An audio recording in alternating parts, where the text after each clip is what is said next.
So today we're going to talk about what is worse, white sugar or white flour. Now, when I'm talking about sugar, I'm not talking about beet sugar. I'm talking about cane sugar, okay, and just regular white wheat flour. Now, beet sugar is GMO, and so is high fructose corn syrup, but cane sugar is not. Now, on the glycemic index, we have a 63 compared to a 71. So white flour is worse than sugar. However, both of them are going to create similar effects with the spike in insulin. We're going to get weight gain, especially belly fat. We're going to get eventually a fatty liver if we do too much. The complications of a pre-diabetic, insulin resistance, and eventually diabetes, high cholesterol, and the list goes on and on and on. The thing with white sugar is they don't use bleach, okay? But they do use bleach in the flour. So what they're going to do with the sugar is they're going to take sugar cane and they're going to take out the vitamins and the minerals. They're going to take that in a separate thing, and that's called molasses. And what's left is the white sugar. So the white sugar is pure carbohydrate without the nutrients. The problem is when you consume this concentrated white sugar without the nutrients, it will deplete you of nutrients, because in order to metabolize that sugar, you need these vitamins and minerals, okay? So if you don't have them, the body has to reach within its reserve, pull them out to use that in the burning of that sugar. So you end up with a potassium deficiency, magnesium deficiency, B1 deficiency, and a calcium deficiency. Now with the flour, when they refine it, they also take out the vitamins, the minerals, so you're left with a pure carbohydrate without the minerals and vitamins. But most flour is fortified, okay? So they're going to add back in some synthetic vitamins and iron, okay? But not the type of iron that you want.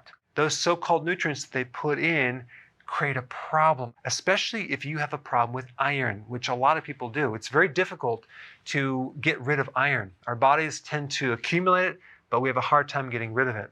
So if you're consuming food with extra iron in the wrong source, it can build up and create a lot of problems.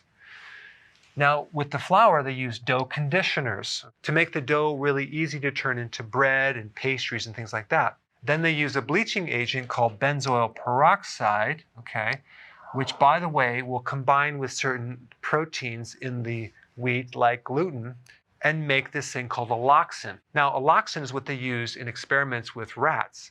When you feed these rodents alloxin, it kills off the cells of the pancreas that make insulin, and they become a diabetic type 1, okay?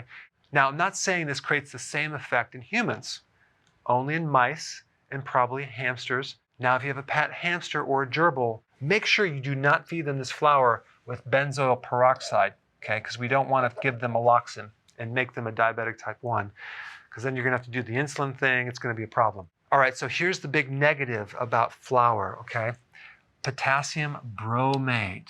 This is banned in Europe, China, Brazil, and Canada, but not in the US, because it's been known to cause cancer in animals. So they put this in the flour to make the texture of the dough just perfect when you make those muffins or those pastries or the croissants, okay?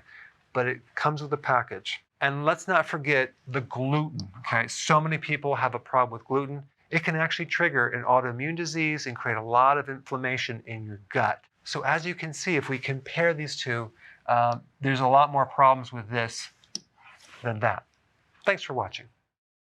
Hey, if you're liking this content, please subscribe now, and I will actually keep you updated on future videos.